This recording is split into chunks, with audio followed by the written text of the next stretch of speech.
नमस्कार, आप देख रहे हैं जगत क्रांति टीवी और मैं हूं आपके साथ ज्योतिका। आइए रुक करते हैं खबर की ओर। दिमागी नक्सल पर मोदी के बयान से सियासी घमासान।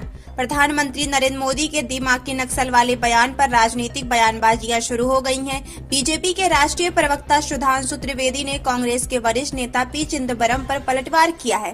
त्रिवेदी ने चिदंबरम के उस बयान पर सवाल उठाए जिसमें उन्होंने कहा था कि उन्हें दिमागी नक्सल होने पर गर्व है।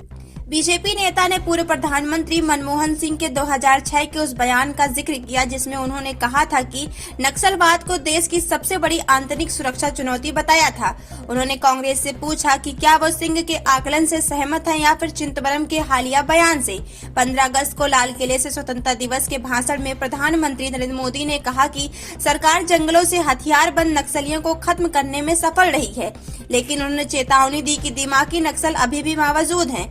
मोदी ने आरोप लगाया कि अमोवादी सोच वाले लोग पहले सरकारी समितियों और नीति निर्माण प्रक्रिया सहित प्रभावशाली पदों पर अपनी पैठ बना ली थी। उन्होंने नागरिकों से इस वैचारिक खतरे की पहचान करने और उन्हें अलग थलग करने की आग्रह की।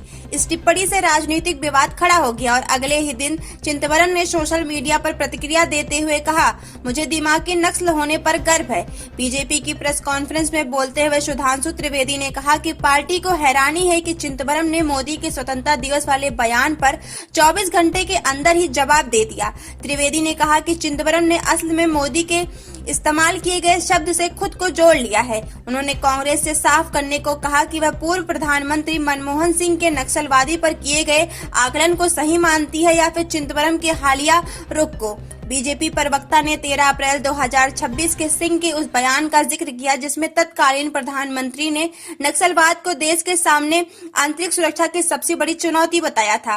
त्रिवेदी ने नक्सलवाद के मुद्दे पर कांग्रेस के नेतृत्व वाली यूपीए सरकार के कामकाज की भी आलोचना की। उन्होंने दावा किया कि यूपीए के कार्यकाल में नक्सलवाद कई जिलों में फैलाया गया था और 2010 में दांतेवाड़ा हमले का जिक्र किया जिसमें सीआरपीएफ के कई जवान मारे गए थे। उन्होंने उस दौरान आम नागरिकों और सुरक्षा कर्मियों की मौत के आंकड़े भी पेश किए और तर्क दिया कि पिछली सरकारों के समय नक्सल समस्या का दायरा कई ज्यादा बड़ा हुआ था। ये आंकड़े और आरोप कांग्रेस के प्रति त्रिवेदी की राजनीतिक आलोचना का हिस्सा थे और उनकी बातों में इनकी स्वतंत्र रूप से पुष्टि नहीं की गई थी। इस खबर में बस इतना ही। बने रहिए जगत क्रांति टीवी के साथ।